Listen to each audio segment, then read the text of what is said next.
The founding deed, History of a Utopia.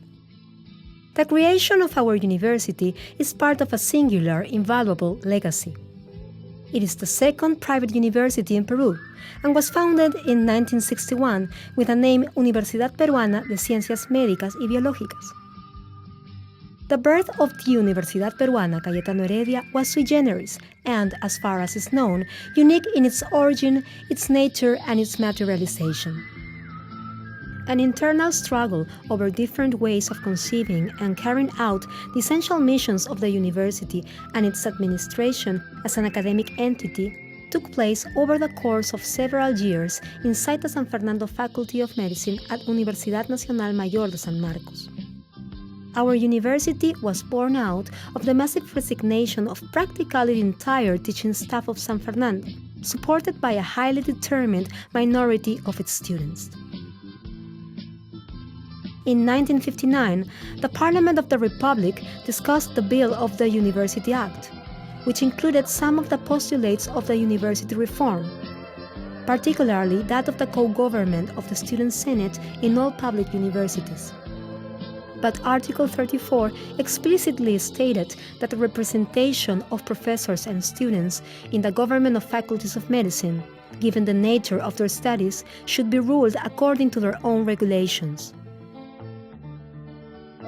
The law was passed on April 13, 1960, and both the San Marcos University Federation and the San Fernando Medicine Students Center protested against Article 34, which they considered an attempt to suppress students' rights.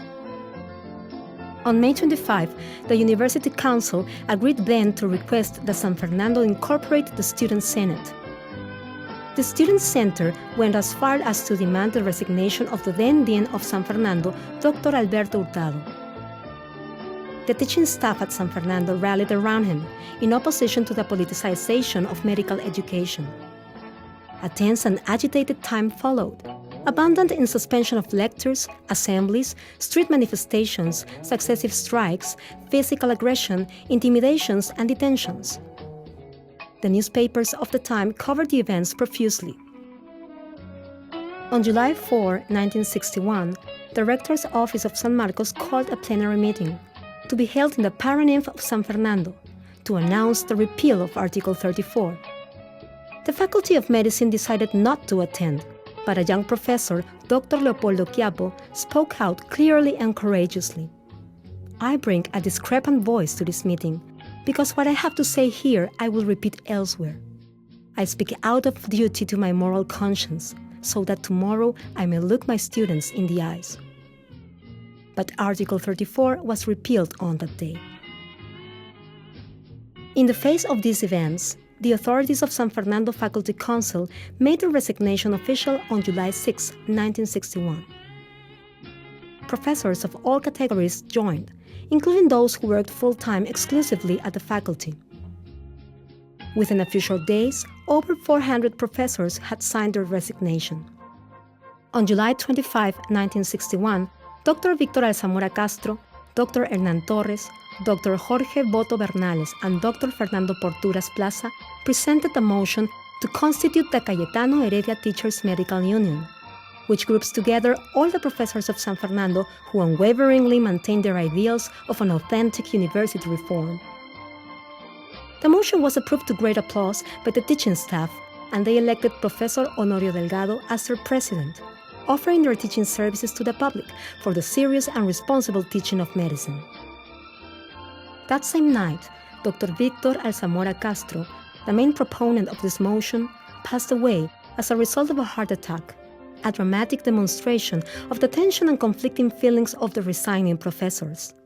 His death was deeply felt, and his sacrifice is a continual source of inspiration for all generations of Heredians. The massive resignation went into force on August 12.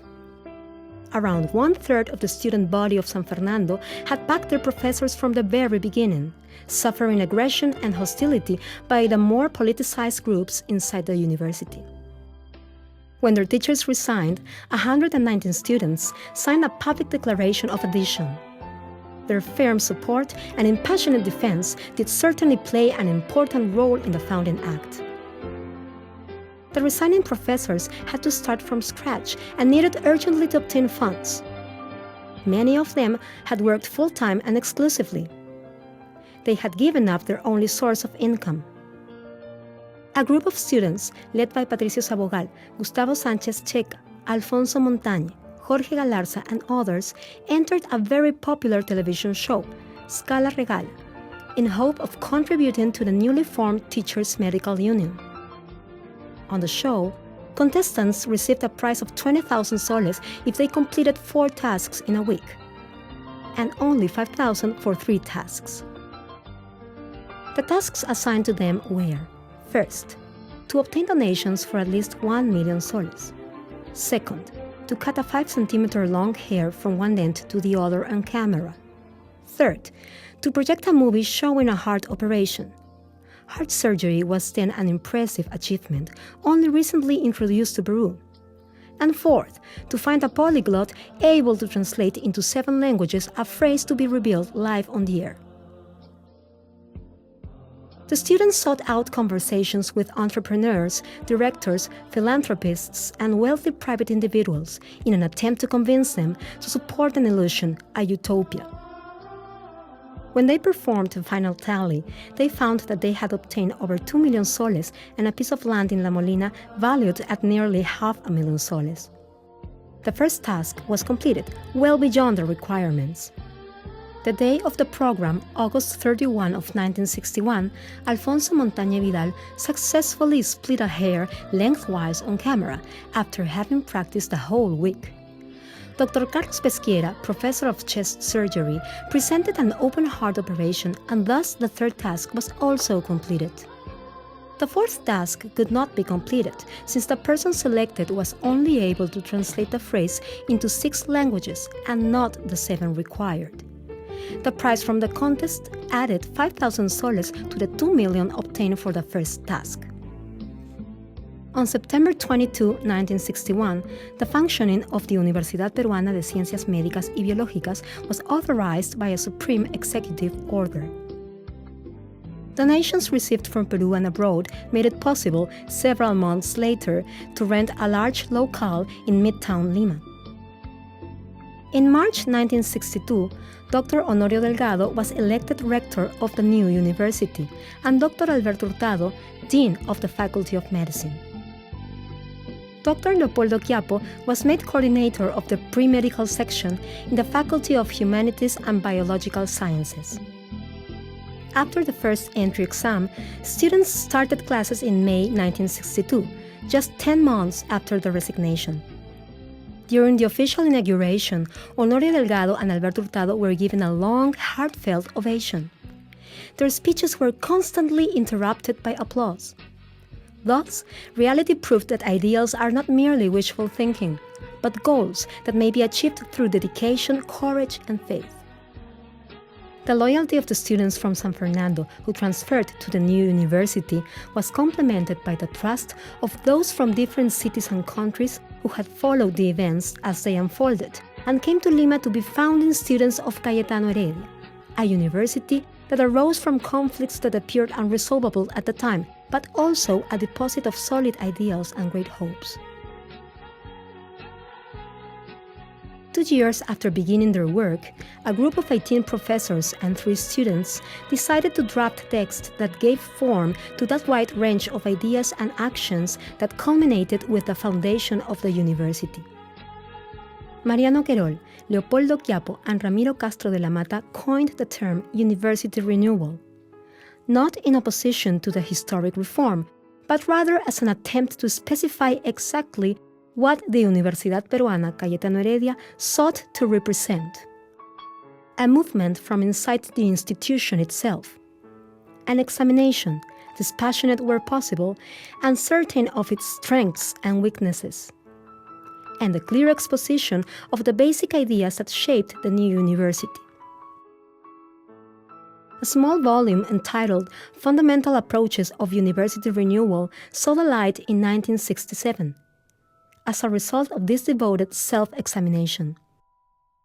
This university renewal must dedicate its utmost efforts to the cultivation of 2 areas, both essential to the conception of being and knowledge: science and humanism. A third edition of this booklet was printed in 2011.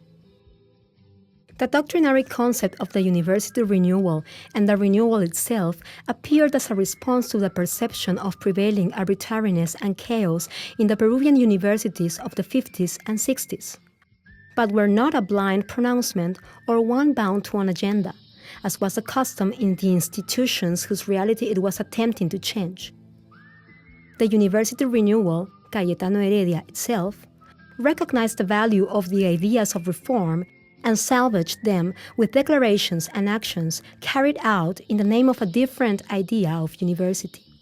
As stated during the culminating moments of the founding act, it was only an effort to remain in step with the march of history. The foundation of the Universidad Peruana Cayetano Heredia has all the markings of a profound and transcendental historical event, exemplary in its singularity and its meaning. Its founding act contained all the ingredients of conflict, heroism, and sacrifice, decision-making and the clear exposition of ideas, distress, but never doubt, never the surrender of inalienable principles, unity, and commitment to everlasting truths.